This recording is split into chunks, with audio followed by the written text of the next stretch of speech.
Sur la première, 7h38, c'est a priori un carton annoncé pour cette initiative de Suisse sur 3 dirait oui à l'initiative l'UDC pour les familles, selon le dernier sondage GFS, paru il y a quelques semaines. On vote sur le texte le 24 novembre. Il prévoit, on le rappelle, des déductions fiscales pour le parent, homme ou femme, qui reste à la maison pour garder les enfants en bas âge. Le débat est vif. Il est surtout idéologique, on va dire, entre une gauche et une droite progressiste, inquiet pour le statut de la femme en cas de oui, et l'UDC, avec une partie du PDC aussi, qui estime que le droit actuel discrimine la famille traditionnelle. La semaine dernière, nous avons reçu la conseillère fédérale Evelyn Widmer-Schlumpf, qui était contre cette initiative. Place ce matin à un partisan. C'est vous, ce partisan, Yannick Butet. Bonjour. Bonjour. En direct de notre studio de Sion, vous êtes conseiller national PDC, valaisan, membre du comité de l'initiative, président de la commune de Colombey-Murat. Tout d'abord, revenons avec vous sur ce score du dernier sondage GFS. 2/3 des Suisses seraient prêts à dire oui à cette initiative. Avez-vous été surpris ? Franchement, oui, j'ai été surpris du taux d'acceptation qui est prévu, mais il faut toujours rester prudent, surtout avec les premières estimations. Souvent, les taux d'acceptation des initiatives diminuent et on voit que maintenant, le front de l'opposition, s'est durci. Je disais, combat idéologique. Vous êtes d'accord avec cette analyse ? Oui, pour certains. Personnellement, je le regrette parce que j'entendais que vous parliez de droite progressiste qui s'opposait à cette initiative. Je ne suis pas certain que le progrès pour toutes les familles de ce pays, ce soit finalement que tout le monde se retrouve au travail. Donc à mon avis, il s'agit de donner la plus grande liberté de choix aux familles de ce pays, de leur mode d'organisation, et ça n'est pas à l'État de dire ce modèle est bon et celui-ci ne l'est pas. Vous ne profitez pas quand même d'un certain malentendu. Les Suisses, quand ils entendent ce texte, famille, initiative sur les familles, ils pensent que c'est avantageux pour toutes les familles. Or, elle ne l'est pas. Elle ne donne pas le même avantage financier selon le niveau de vie du couple. Donc, il y a un malentendu sur lequel vous surfez, là. Non, pas du tout. Je crois que les choses sont assez claires. Vous savez, il n'y a jamais une proposition qui est favorable à tout le monde. L'important pour moi, c'est que la politique familiale dans ce pays s'améliore. Ça, c'est un texte qui va dans le sens d'une amélioration, mais qui ne sera pas suffisant. La politique familiale dans notre pays est encore lacunaire et je pense qu'il y a cette initiative. Il y a ensuite 2 propositions du PDC et il y a également d'autres éléments. On parle de congés parentaux, d'allocations familiales qui devront aussi revenir sur la table des chambres fédérales. À l'heure actuelle, la seule question à laquelle les Suisses doivent répondre, c'est à la question de cette initiative pour la famille. Vous dites que c'est du progrès, d'autres disent que c'est un retour en arrière, ça va prétériter le développement des crèches. Si des couples choisissent de rester à la maison, ça va être incitatif pour rester à la maison, donc les crèches vont avoir plus de peine à les financer, etc. Ça, c'est pas un progrès, Yannick Butet ? Non, pour moi, alors c'est indispensable qu'on puisse avoir une offre en crèche qui soit suffisante et il s'agit de ne pas opposer les différents modèles.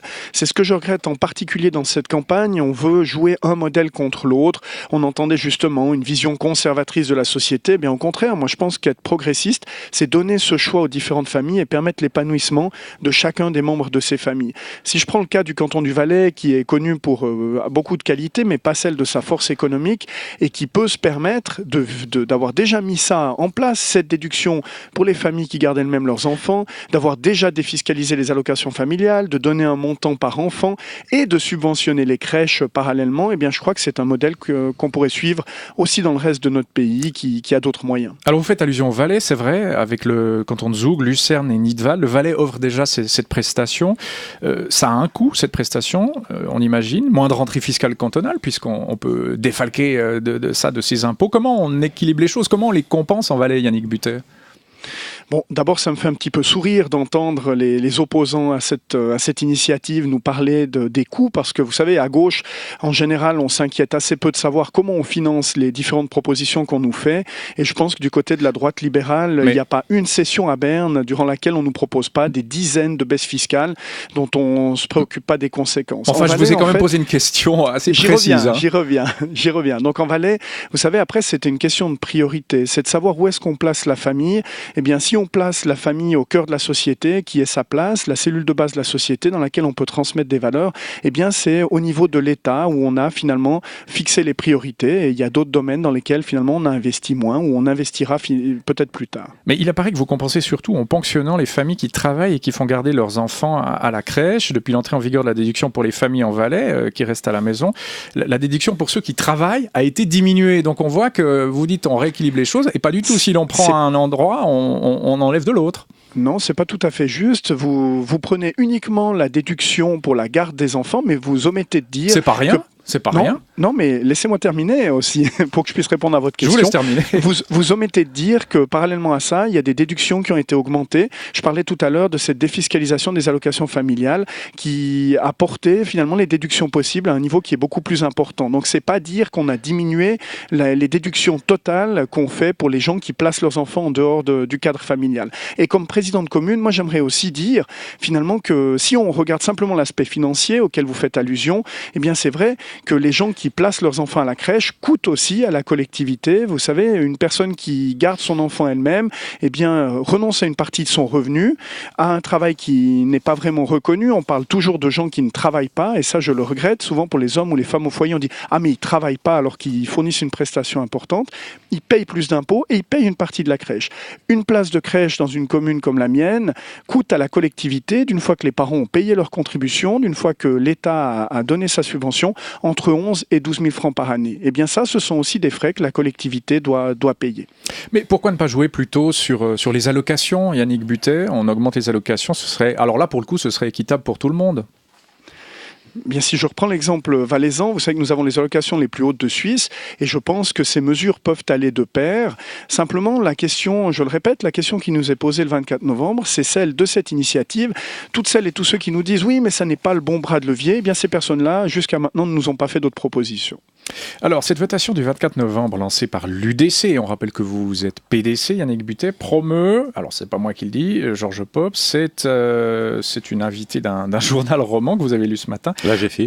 Oui, la GFI, absolument, promeut une vision dépassée de l'éducation. Le congé paternité serait mieux adapté à l'époque. Oui, le propos est de Véronique Kempfen dans la GFI. Véronique Kempfen est directrice du département communication de la Fédération des entreprises romandes, rédactrice en chef du journal Entreprises romandes. Alors selon elle, les termes de l'alternative sont désormais assez bien identifiés aujourd'hui. D'un côté, un congé parental qui pourrait, très partiellement en tout cas, contribuer à améliorer la conciliation de la vie familiale et de la vie professionnelle. Et puis de l'autre, cette vision conservatrice, passéiste de la structure familiale, avec un repli généralisé sur soi. Ces visions divergentes portent, selon elle, une projection de la Suisse de demain. À nous d'essayer d'en dégager une image cohérente. Oui, parce que les opposants à ce texte disent que l'UDC et tous ceux qui soutiennent l'initiative veulent renvoyer la femme au fourneau. Madame Kempfen ne dit pas autre chose dans la GFI et parle du congé paternité. Ce serait mieux adapté. Vous répondez quoi, Yannick Buttet? Je réponds que c'est tout à fait complémentaire, que je le répète... Vous êtes pour, le congé paternité? Oui, moi je pense qu'en tout cas on pourrait parler d'un congé parental qui soit amélioré, qui soit plus souple et qui corresponde au 21e siècle. Ça c'est un élément, je pense, dont nous devrons rediscuter. Et juste en passant aussi, moi je regrette justement que les opposants en fassent ce thème de société. Ce texte, il a un gros inconvénient aux yeux de certains, on l'a vu aussi au sein du PDC, c'est de provenir de l'UDC.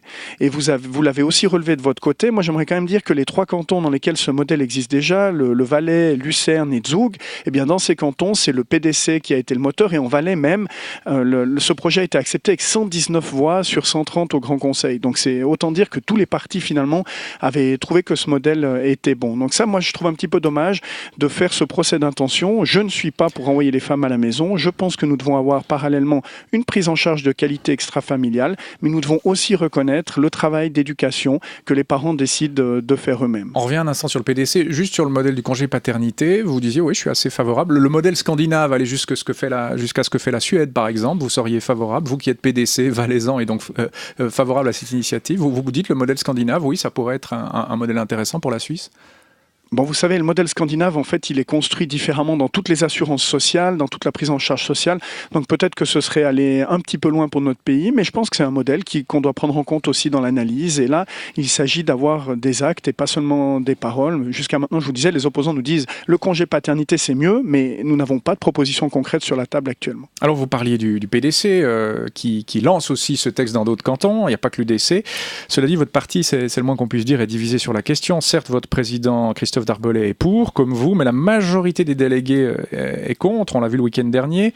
En gros, Christophe Darbelet a pris une petite claque. Les femmes PDC sont très opposées aussi. Comment vous expliquez ce hiatus? Est-ce que du côté du PDC valaisan, Darbelet, Buttet et autres, on est un peu plus rétrograde, c'est ça?